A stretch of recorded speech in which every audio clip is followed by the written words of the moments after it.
The quiet hum of the Worcester Public Library archives was usually a comfort, a predictable rhythm in the ordered life I had meticulously built for myself and my son, Noah. Here, surrounded by the tangible weight of history, letters, documents, photographs holding stories far removed from my own, I found a measure of peace. At 42, peace wasn't something I took for granted. It had been hard won, carefully cultivated in the decades since I'd last set foot in Concord, Massachusetts, the historic town where I grew up, the place that held both the roots of my love for history and the source of my deepest fractures. My life now was small, contained, predictable in the best way possible. A modest but sunny apartment, my rewarding if not lucrative work as an archivist, and Noah.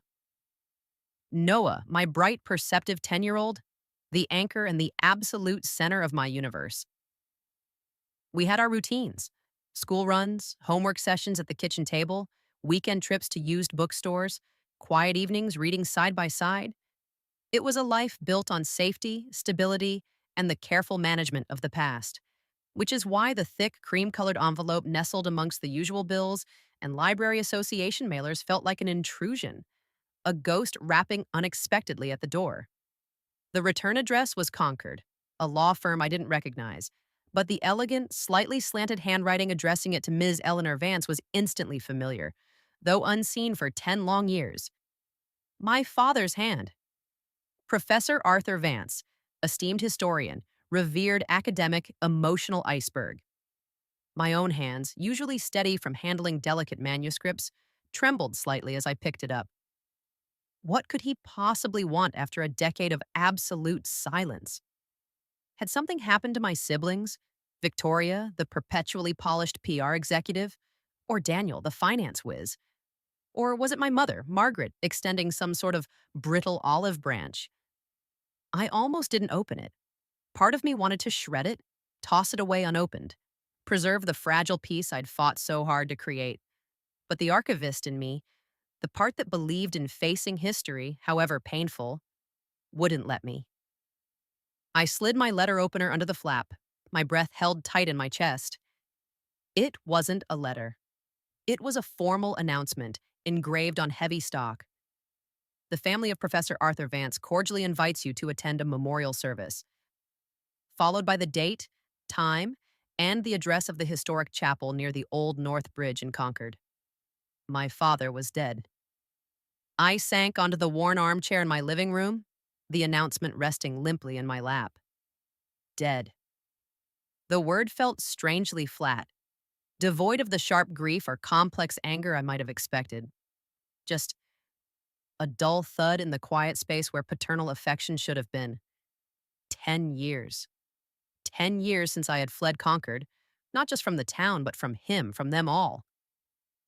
The final break had come after I'd finally extracted myself from a relationship that had nearly suffocated me. Not with bruises, but with the slow poison of control, gaslighting, and emotional manipulation that left me doubting my own sanity. I'd arrived on my parents' doorstep, fragile, exhausted, needing not money, just sanctuary. A place to breathe, to regroup, while I figured out how to start over with a toddler, Noah, in tow. My father, Professor Arthur Vance, the man who could lecture eloquently on the nuances of colonial history, had looked at me standing on his porch, saw my exhaustion, my silent plea, and offered only cold academic distance. Eleanor, he'd said, his voice devoid of warmth, you made your choices. Independence comes with consequences. You must learn to manage them. Then he gently but firmly closed the door, leaving me standing on the steps of my childhood home, utterly alone. My mother, Margaret, presumably stood silently behind him, acquiescing as always. My siblings, Tori and Daniel, the golden children whose paths were always smooth, likely never even knew I had come seeking refuge. That closed door wasn't just wood and paint. It was the final severing. I drove back to Worcester that night, found this small apartment, landed the library job, and started building my life from the ground up, brick by painstaking brick. I never asked them for anything again. Yet, a complicated thread remained. Guilt, duty, some stubborn, unacknowledged filament of daughterly feeling? I wasn't sure. But I couldn't shake the image of my father growing older, perhaps alone in that large, historic house filled with books and ghosts. So I made an arrangement. Mrs. Gable, his kind, elderly next door neighbor, a woman who had always shown me quiet kindness when I was growing up, became my discreet conduit. Every month, I wired a modest sum to her personal account. She, in turn, would anonymously pay one of his utility bills or leave a grocery gift card in his mailbox, attributing it vaguely to an old university colleague or a grateful former student. It wasn't much, just enough to ensure basic comforts. He never knew it was me. It was my secret penance, my way of fulfilling an obligation I felt even when love had long since withered. Now he was gone, and they were inviting me to the funeral. Why? Was it a final command performance? An attempt to present a unified family facade to his academic colleagues? Or something else entirely? Mom? Noah's voice broke through my reverie. He came into the living room, having finished his homework, and saw the formal announcement in my lap, saw the expression on my face. What's wrong? What's that paper? How do you explain a decade of estrangement? A lifetime of emotional distance to a 10-year-old? It's it's an invitation, honey, I said, my voice catching slightly.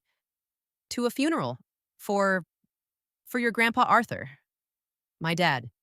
He passed away. Noah frowned, processing this. He barely remembered Arthur Vance, having only met him twice as a very young child during brief, awkward visits before the final break. Oh, he said quietly. He came over and sat beside me, his small shoulder pressing against mine. He didn't ask questions, just waited. I haven't seen him, or Grandma Margaret, or Aunt Tori, or Uncle Daniel in a very long time, I explained softly. We haven't been close. Noah looked at the invitation again, then up at me, his eyes clear and perceptive. Are we going? He asked. Then he added, his voice hopeful, innocent. Maybe. Maybe he left something nice. Like a special book or a story. His simple question, focusing not on inheritance but on connection, on stories, the very things my father valued academically but failed at personally, shifted something within me. He hadn't asked about money or houses. He'd asked about books, about stories, about something left behind. Maybe Caleb, the son in the other story I'd considered, was right after all. Maybe my father in death had finally wanted to communicate something. Or maybe it was just wishful thinking. But for Noah, who deserved some connection, however complicated, to his grandfather's legacy, the legacy of books and history that I, despite everything, still cherished, maybe we had to go. For closure. For the final word. For the chance, however slim, that my father had left behind more than just dust and silence. Okay, Noah, I said, taking a deep breath that felt like the first real one all day. Okay, we'll go. We'll go to Concord. I folded the invitation, the crisp paper, a tangible link to a past I couldn't escape, and a future I couldn't yet predict. I packed a small overnight bag for us both, choosing my most understated black dress, bracing myself to face the ghosts, both literal and familial, waiting in my childhood home. The drive from Worcester to Concord felt like traversing timelines. The familiar exits off the highway, the winding roads lined with stone walls and towering oaks, the glimpses of historic colonial houses. They were landmarks of a childhood I barely recognized as my own anymore.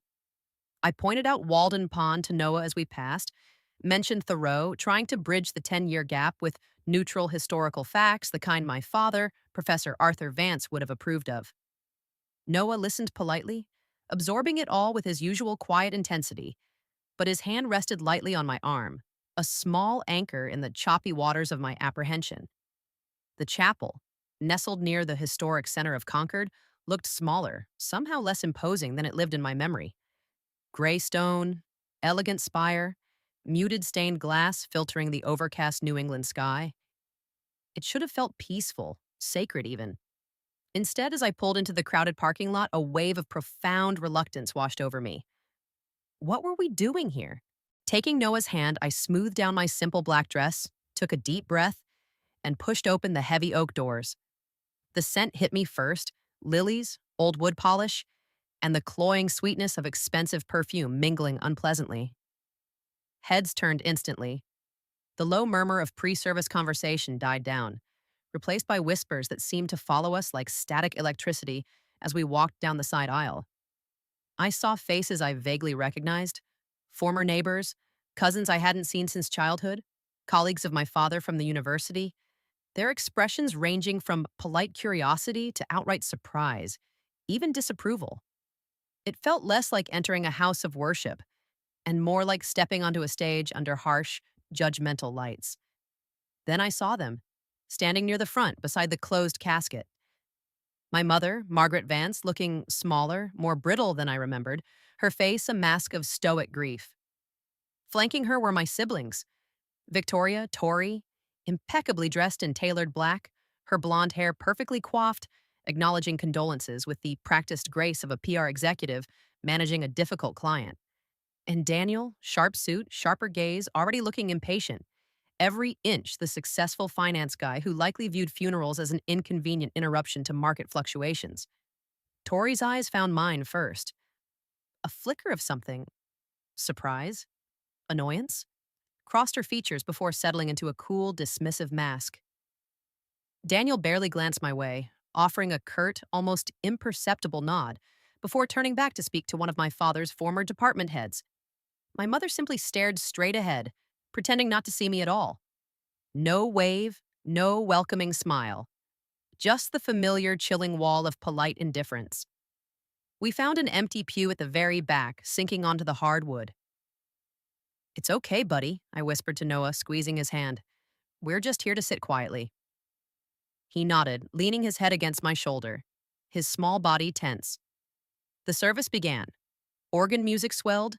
A minister spoke of life, loss, legacy. A colleague delivered a lengthy eulogy detailing Professor Arthur Vance's myriad academic accomplishments, his seminal works on Puritan history, his contributions to the Historical Society, his mentorship of countless students. It was a portrait of a public intellectual, a respected scholar. It mentioned his loving wife, Margaret, his accomplished children, Victoria and Daniel.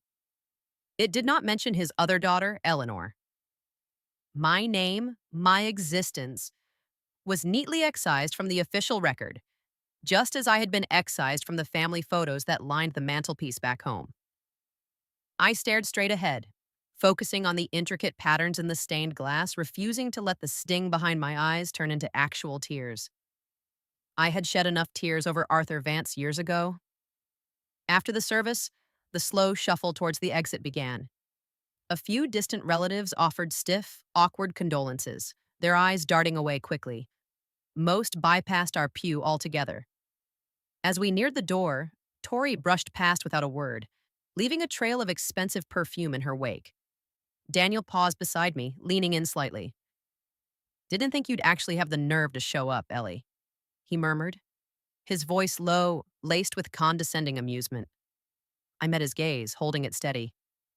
"He was my father, Daniel," he smirked. "Was being the operative word. Don't get any ideas.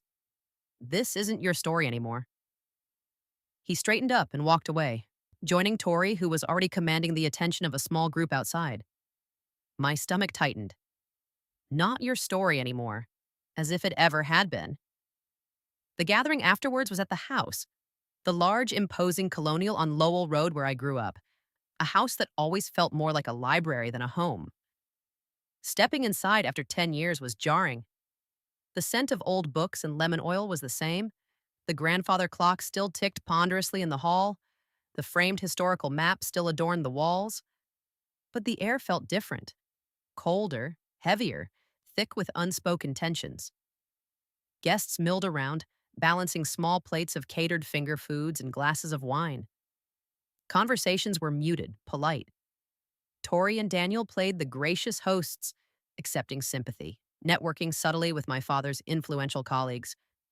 Noah stayed glued to my side, his eyes wide as he took in the unfamiliar surroundings, the hushed voices, the palpable awkwardness whenever someone's gaze landed on us. We found a relatively secluded corner in the formal living room, near a bookshelf crammed with my father's imposing collection of historical monographs. Tori swept past at one point, pausing just long enough to deliver a saccharine smile that didn't reach her eyes. Eleanor, she said, her voice dripping with false sweetness. So brave of you to come all this way. Do try the cucumber sandwiches. They're surprisingly adequate. Then she turned on her heel and glided away before I could respond.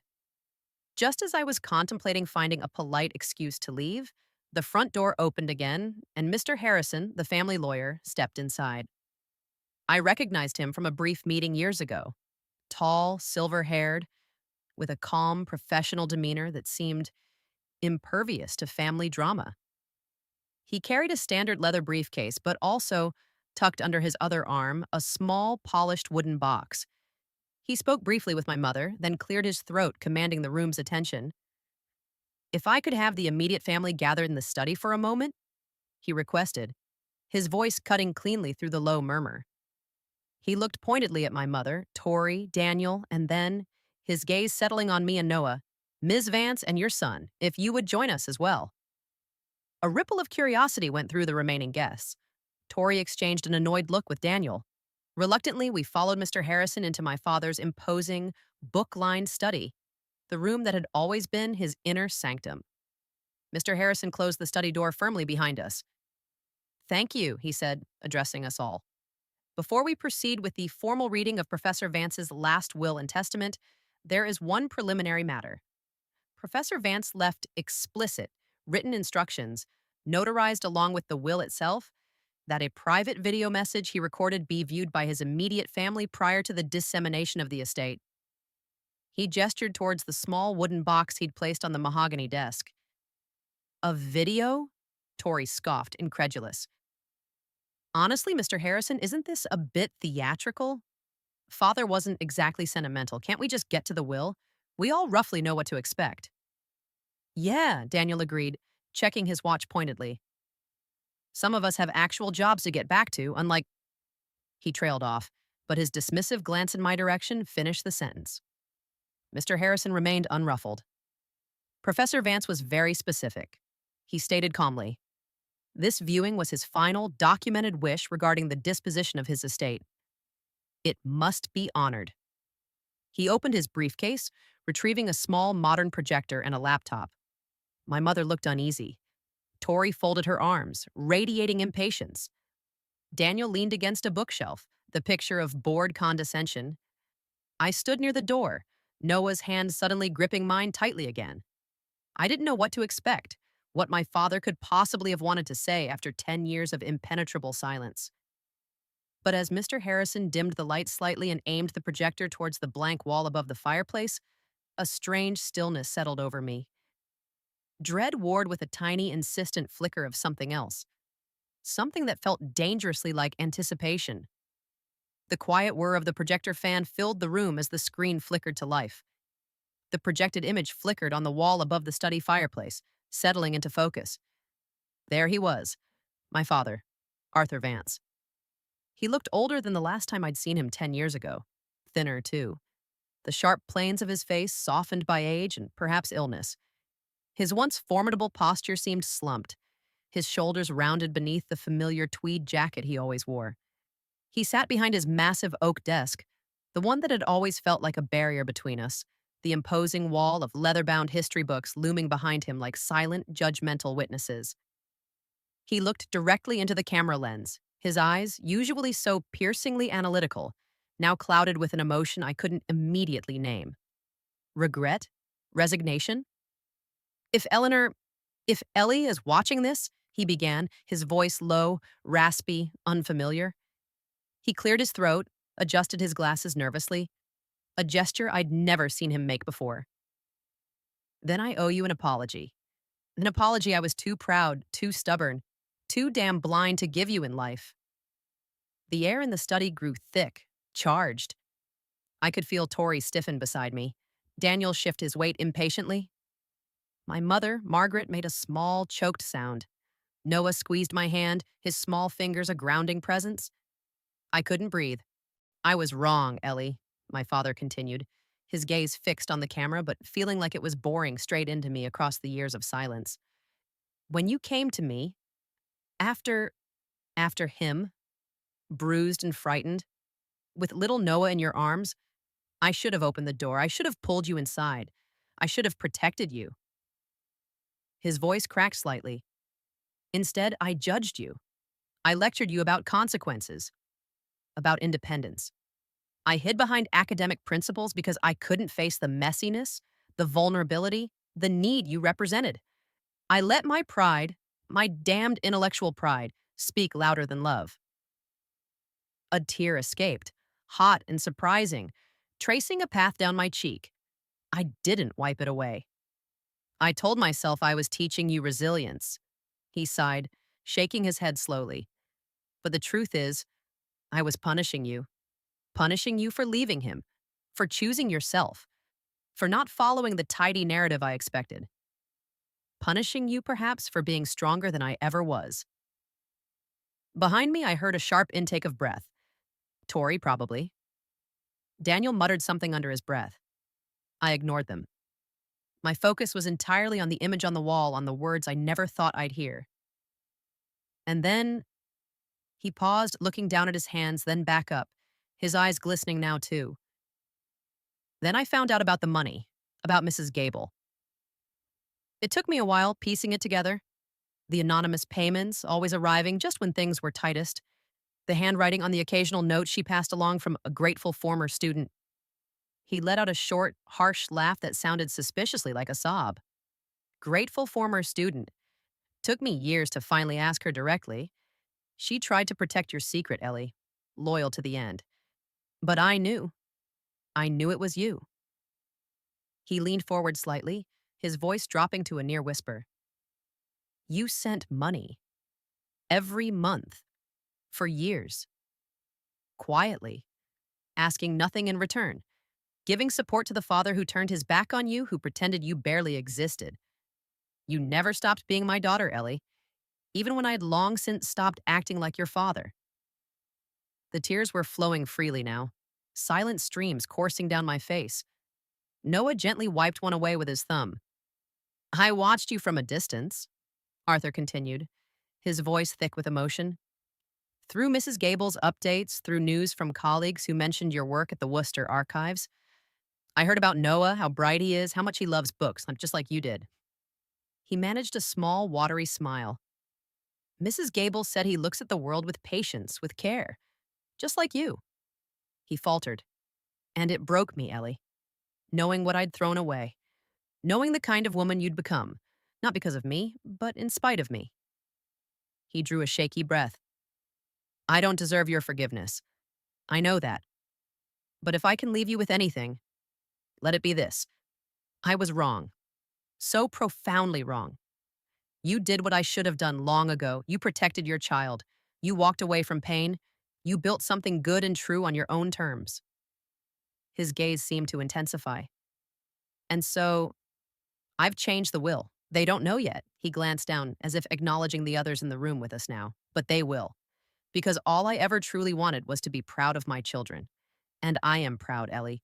Proud of the woman you became when I wasn't looking. The screen flickered. Tell Noah, he began, his voice catching again. Tell him his grandfather finally understood. Tell him thank you for giving me one last chance to feel like a father. Then the image went dark. Silence. Absolute stunned silence descended upon the study. It was broken only by my own quiet, choked sobs and Noah's small hand patting my arm. Then chaos erupted. What is this? Tori shrieked, jumping to her feet, her face white with fury. What did he do? He was sick, confused. You must have manipulated him, Eleanor. This is outrageous, Daniel snarled, stepping towards the lawyer's desk. This won't stand.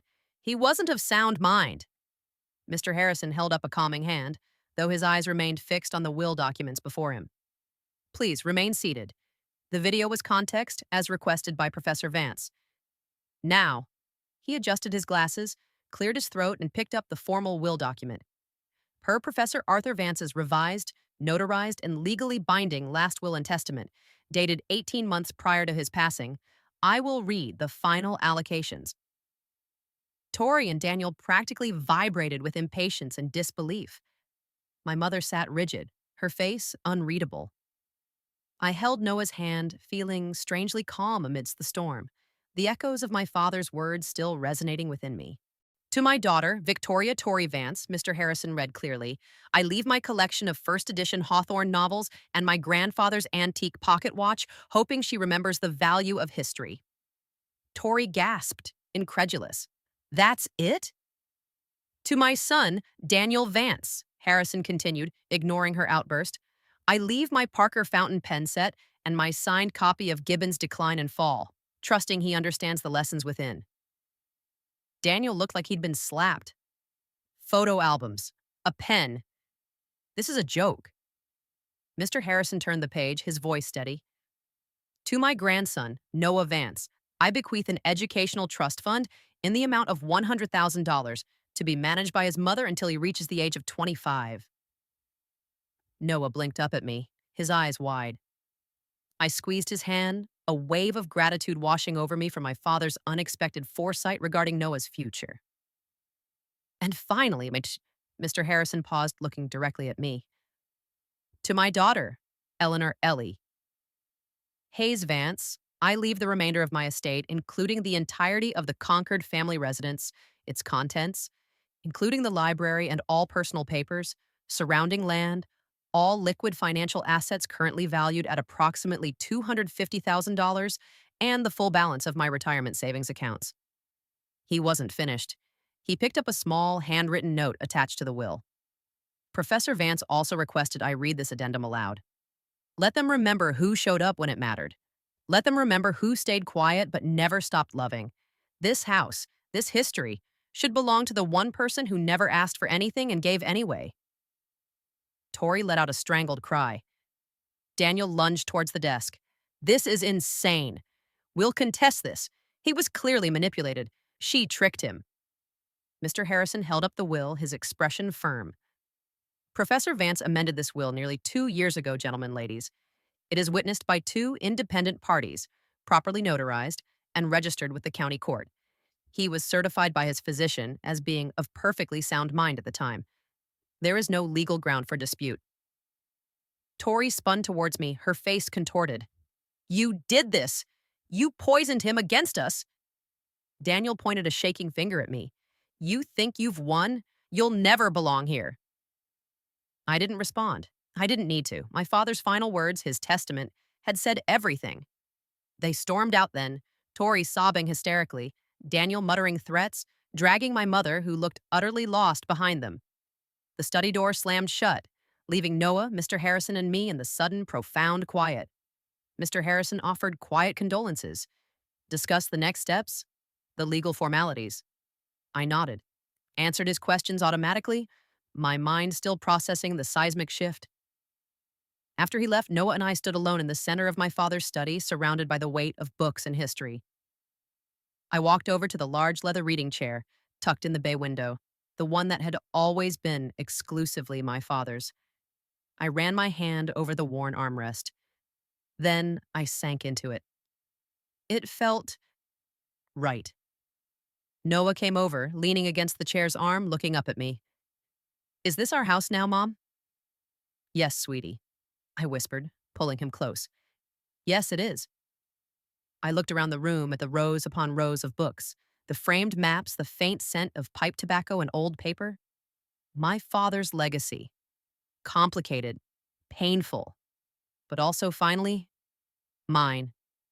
Not through demand or entitlement, but through a quiet act of love returned, a final testament offered across the silence. Goodbye, Dad, I whispered to the empty chair. I forgive you. The words felt clean, simple, true. The ghosts of the past didn't vanish, but they settled, making room for a future I hadn't expected, in a place I thought I'd lost forever. A new chapter waiting to be written, right here among the books.